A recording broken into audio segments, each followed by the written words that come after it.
Welcome to the 5th and final round of the Le Mans Series for 2008. We're in England at the home of British Motorsports at Silverstone for the Autosport 1,000 kilometres.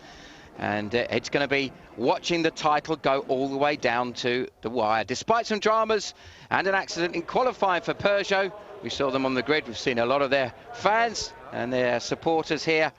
They're still on the front row, locking out the first 2 slots. Pedro Lamy, the Portuguese former Grand Prix driver, had a big accident in qualifying, but the team are feeling confident that they can avenge Audi for the defeat at Le Mans. And behind the 2 Peugeots, the 2 Audis there, Alan McNish being wished good luck by the team. Already the winner at Le Mans this year, along with Dindo Capello, his co-driver this weekend, and of course with the great Tom Christensen. The grid is pretty packed with dignitaries, and this is how the championship looks. Chenet and Manassian lead just by 2 points from Premat and Rockenfeller. Lamy and Sarrazin in 3rd. And Peugeot revealed an interesting technology, which is the 908HY, standing for hybrid. French manufacturer plans to race this car next year at Le Mans. The ACO, the Automobile Club de l'Ouest, presented the basic lines for future regulations. Maybe not going to classify hybrid cars in 2009, only from 2010, but it looks likely that Peugeot will enter the car next season anyway. It looks spectacular in this wonderful livery, doesn't it? And they may enter it next year to get experience, to give them a real shot. And it's very relevant because they have technology like this that they're working on to introduce in their road car range, a hybrid diesel car, very, very soon. As they come to the line, the 2 Peugeots are looking to get the best of the starts. And the number 8 car just about edging ahead. 8 car of Lamy behind Nicolas Manassian, the championship leader, being put under pressure by Alan McNish. And the 2 cars make contact, and a dramatic start to a 1,000-kilometre race for Nicolas Manassian. He spins and drops down to 13th place. Handing the initiative, of course, to his teammate in a number 8 car. The 2 Audis then coming through, the Lola Aston Martin, amongst others. On board, you can see that both cars get a bit of a slide on, and then it is Manassian who just gets a bit more sideways, tags into the side of McNish. Both have a bit of a moment there, but McNish is able to control it. Manassian isn't. The benefit you can see here of all of this runoff that you have now on a Formula 1 spec circuit, and that is quite significant for them. So it means that the Manassian car has to work his way back through the order.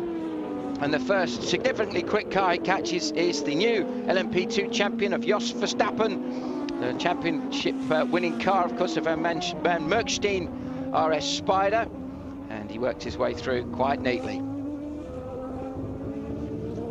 There was a hit between the Audi and the Peugeot, so now Nicolas is going to push very hard to try to come back at the front of the race. So now he's 5th, so we hope it will be better in the next future.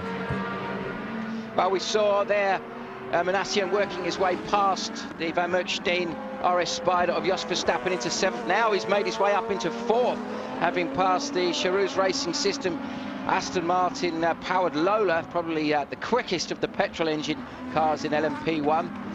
And he's worked his way now into a position where he's just behind the number 2 Audi. Good stop for the leading number 8 Peugeot. No problems for Pedro Lamy. A neat stop, everything working as planned. But then both the number 1 Audi and the number 7 Peugeot make their stops at the same time. So the fight for 3rd is in the pit lane. And it looks as if the Peugeot crew may be able to have a slightly quicker stop. But in the end, it does look like Audi, having the benefit of having the first garage, gets the car of Premat and Rockenfeller out just ahead and edges into 3rd.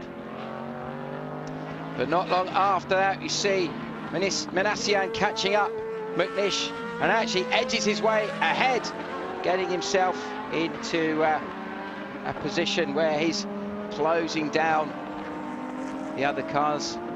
And that was a significant move. You can see there now Manassian got a lot of pace. The Peugeot working superbly well. Let's look again. And it looks to me, actually, that's a Rockenfeller car, I think, that is working his way through. Yes, it was, in fact. The car there just heading. You can see McNish just went through our shot ahead, so it was Rockenfeller's car. He made his way past. But whilst the 8 Peugeot is in the lead and the 7 Peugeot is in now third, it now starts to look a little bit better for the manufacturers and the drivers' standings. Both of those championships still wide open for either Peugeot or Audi to clinch, and Peugeot invested so much time and development money to try and work their way into a position to challenge for victory in the Le Mans Endurance Series for 2008. The Spiker goes through our shot there, and then Nicolas Manassian, man, has been so impressive this season. Really, there was some controversy in the last round at the Nürburgring, because it could have been them that won, but it was their other car. So this is how it stands: the 8 car, then the Audi, then the other Peugeot. Join us again after the break for more action.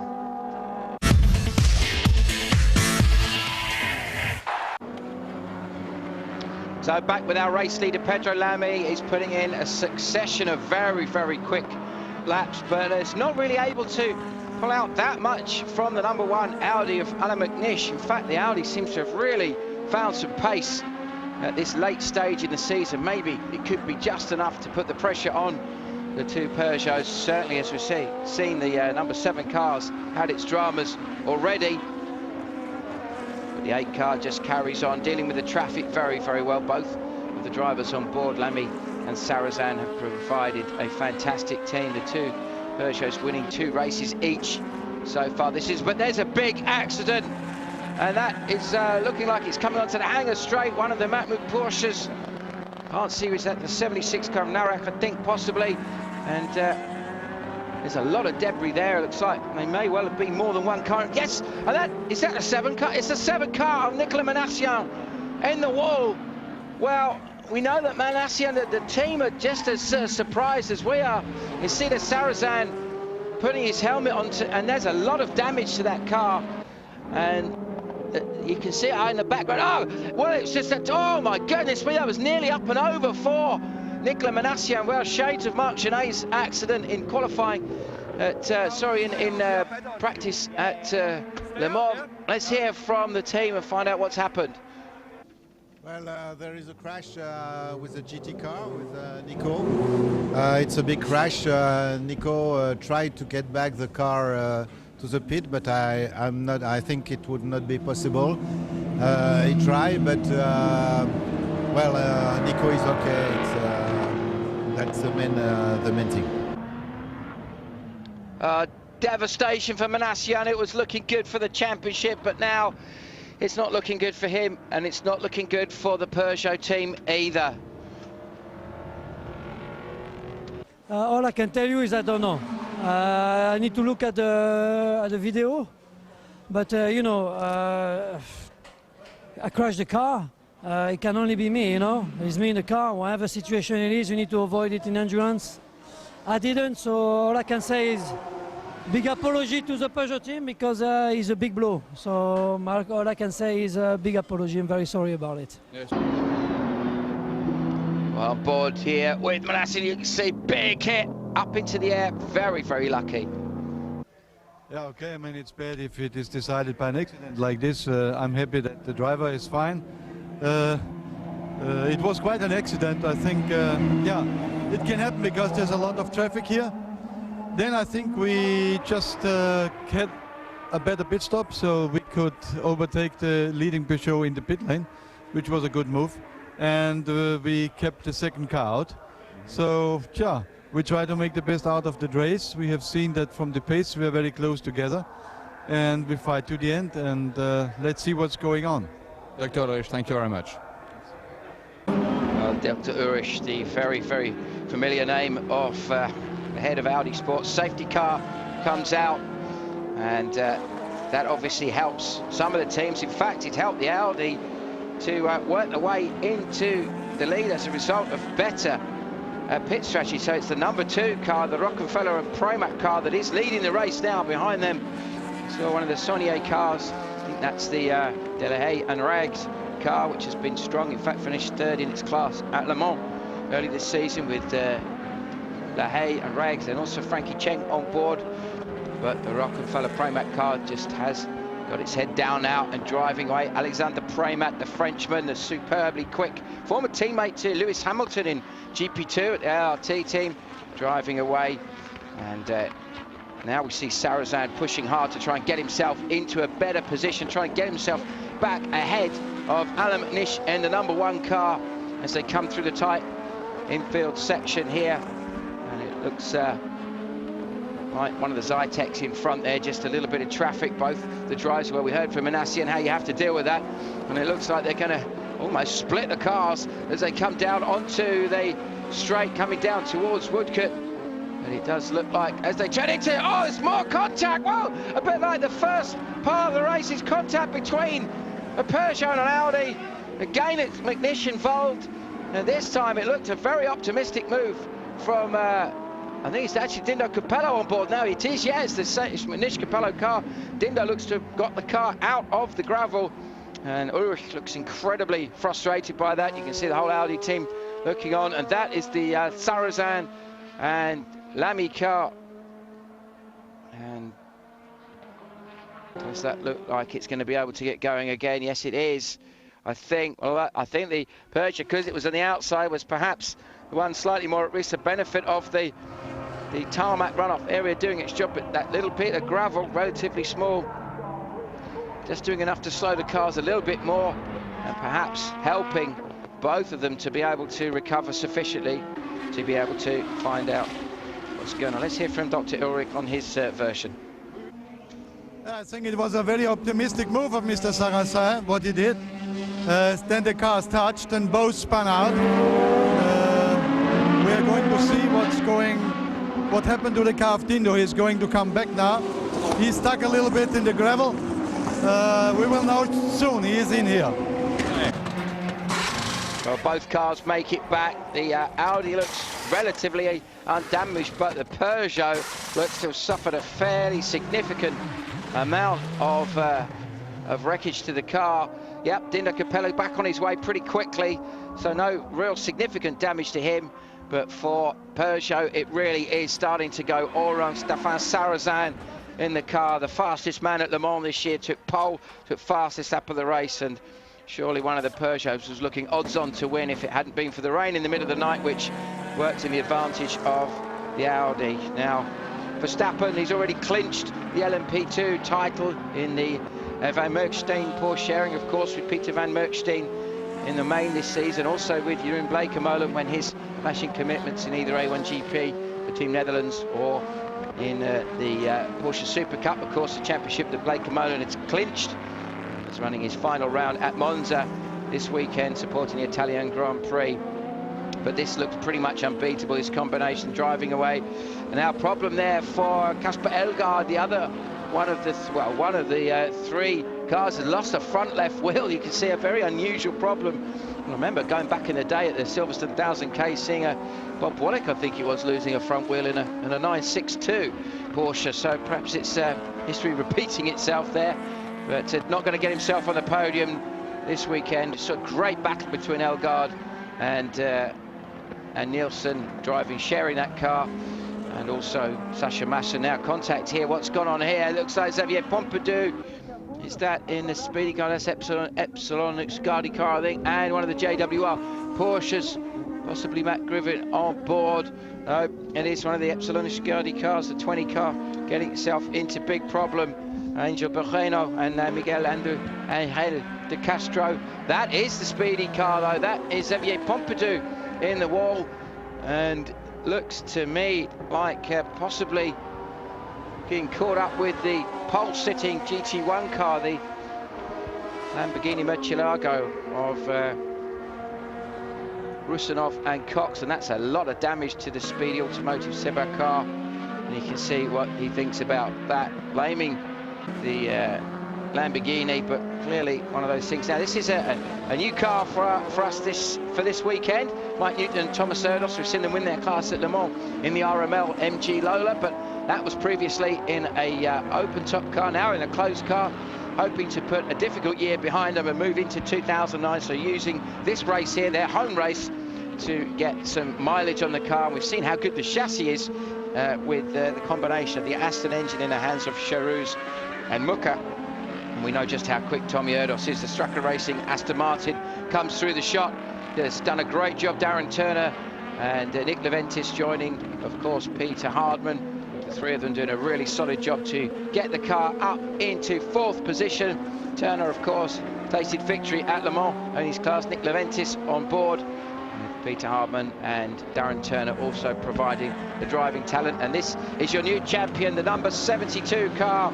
Now, the Gusselin and Moreau car has done enough by finishing 3rd in its class to clinch the GT1 category for Luc Alphand Adventures. Luc Alphand busy doing the PAX Rally. This was the pole-winning car in the class, the 55 car of Peter Cox and of Roman Rusinov, the Murcielago run by Spartak Racing, IPB Spartak Racing, showing its pace right at the end of the season.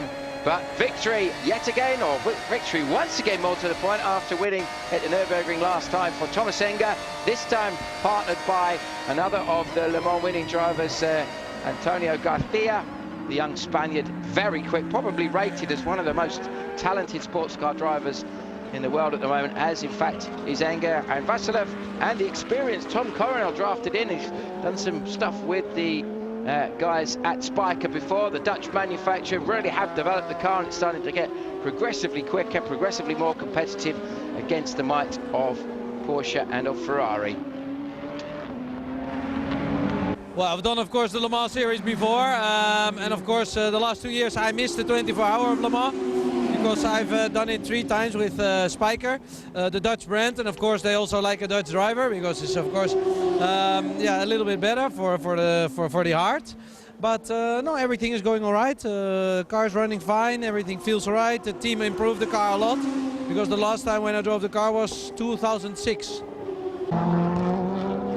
So the small Dutch manufacturer have done a great job taking 4th in class, getting the car to the finish in the GT2 class, of course the smallest of the 4 categories here. And Farnbacher Racing, the number 90 car of Pierre Caffa and Anthony Beltoise, of course son of Jean-Pierre Beltoise, the former Grand Prix driver for Matra and for BRM amongst others. Beltoise himself a fantastic driver in things like the French Carrera Cup, and of course the various different Le Mans Endurance Series races and GT championships over the air. Valdermeyer though in the Porsche 997 GT3 RSR doing a great job. Mark Lieb and Anthony Davison were looking like there was a possibility of a championship there. Car that's close to my heart. I'm going to have the delights of racing one of these cars soon, the Apex Tubulars team. So interesting to see how these guys have got on, and it's been a solid job for them. But this has been the star, a 2nd consecutive title for the Virgo Motorsport Ferrari, and for Rob Bell, the young Geordie, doing a superb job this weekend, sharing with Jaime Mello, and really has done a brilliant job. Now back at the head of the field, Mike Rockenfeller now on board of the number 2 Audi, and this is looking very, very good for Audi now. It's a possibility that at any point they could be in with a shout now of perhaps clinching the championship, and it's going to be a real fight just to the end now between the 2 car and also the number 8 car. That's the number 1 car, of course, now of Alan McNish behind the creation there, the number 15 creation AAM of Jamie Campbell-Walter and Stuart Hall, looking strong for a top 6 finish. They've had some great runs so far this year in a relatively small British team with development from a Japanese manufacturer. This is the Charouz Lola though, looking like they are going to be a major force to be reckoned with. It's 3rd position at the moment for the Aston of Charouz and Muka, and look at that, just a great move there around the outside of the 6th car of Olivier Panis, the former winner of the Monaco Grand Prix back in 1996 for Ligier, and I think it may actually be for Lapierre on board. Yes, it does look like Nicolas Lapierre on board.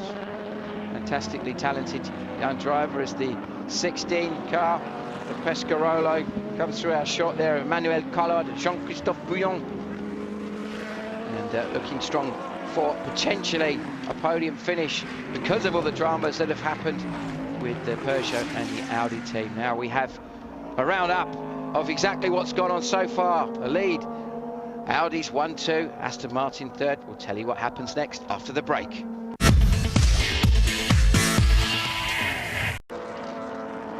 Welcome back to Silverstone, the Autosport 1000 kilometres, and it really has turned into a disastrous weekend for Peugeot. The number 8 car, the final one running, and it's 15 laps behind the leading Audi in 20th position.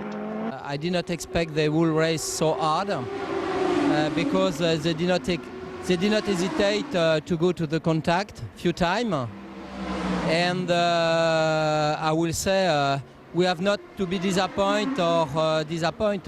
We just have to learn the lessons and get the experience for the future.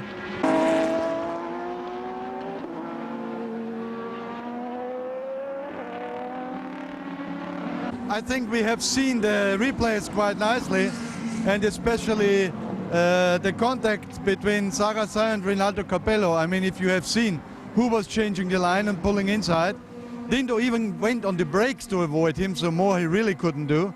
And I think the accident that the car number 7 had was not at all caused by us. So I think our guys really have been pushing hard, but I think there shouldn't be any discussion about fairness. Well, we heard both versions there from Peugeot and from Audi, but suddenly a surprise latish on in the race. There's smoke coming from the back of the number 2 Audi, the Premat Rockefeller car, with Premat in the car, and there's some sort of a problem with the suspension or something to do with the left rear. Team handed him a drink, and that is Michael Verges. Michael Verges, the Dutchman, very much lives in England these days, but it looks some sort of a failure. I think maybe a left rear suspension, and the car flies off the road at incredibly high speed. Beckett's complex, and hopefully he's going to be okay. That's going to really help Audi. It's going to give them a little bit of time to repair that suspension, and incredibly, after only 7 minutes, they've been able to get the car back into the race, and in 4th position overall. Leading now is the number 1 car of Capello and of McNish, and after all the dramas, it does look like they may well be getting that victory they need. Now more drama for the number 2 car, a stop and go. Only a 1 second stop they've actually got, but a stop and go nevertheless for overtaking even under a yellow flag. We see now the number 1 car on its way, and it does look like after winning the Le Mans 24-hour, the American Le Mans Series, and now the Drivers' Championship and the Constructors' Championship in the Le Mans Series in Europe, it is going to be an absolutely incredible, and some would say quite unexpected, victory for the Audi Sport team. Jost and Audi and Ulrich and McNish and Capello, superb stuff. A tremendous victory for them. What an incredible lead. What an incredible race, and that's what it means to Alain McNish, the former Toyota Grand Prix driver, twice a Le Mans winner, once with Porsche, once with Audi. This man, Dr. Wolfgang Ulrich, has been the architect of the success, and it means, of course, now that it is Rockefeller and Premat that are champions. The number 2 car have won the Drivers' Championship. What an absolutely fantastic result. Let's hear from Mike Rockefeller now. It's a superb day, obviously from my point of view, to have won the race. That's 3 1,000-kilometre races that we've won back-to-back here. And for Audi, we've won now Le Mans 24 Hours, the American Le Mans Series, the Le Mans Series, and the manufacturer's title as well. It's a superb year. Be honest, coming into this race today, how confident were you that you'd get to this point? I think anyone that watches LMS knows that this year was a very hard-fought year and anything could happen. We knew we had to be in the fight, and it was right from the green light. We had to attack hard, and this victory is all about the way the team focused on the job in hand. Well, obviously it was Alain McNish. I think not a lot of people expected it, but of course that was our goal, and we did it. We were lucky as well, for sure. It was a great year also, to fight against Peugeot. It was very tough. They did a really good job, but yeah, at the end we were lucky, and I'm really happy. Thanks very much. Congratulations. So obviously we heard from Rockenfeller there, and prior to that was Alan McNish. This is the result. You can see it was the R10. Great run by the Charoux Aston Martin powered Lola in second, and Pescarola getting themselves up into third.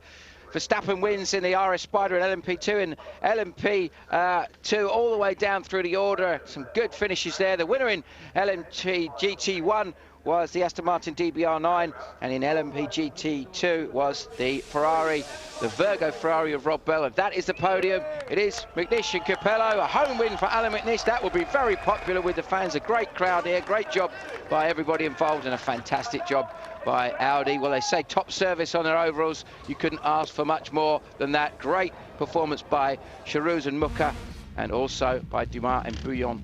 It's been a fantastic event. It's been thrilling, exciting, unpredictable. Who would have guessed that there'd been so much incident and accident aplenty from the very start of the race throughout the whole event? And that really has given us, as fans and as enthusiasts, even though the drivers sometimes weren't that happy, a race to remember. And I'm sure that if we get these sort of battles into next season, it's going to be equally as tight and equally as spectacular. That interesting new hybrid car to come from Peugeot, and some manufacturers with petrol engine cars that are closing down on the LMP1 battle. It's been a fantastic race, lots of drama, lots of excitement. Thanks for joining us. My name's Simon Hill. Hopefully we'll see you again very soon on Autosport.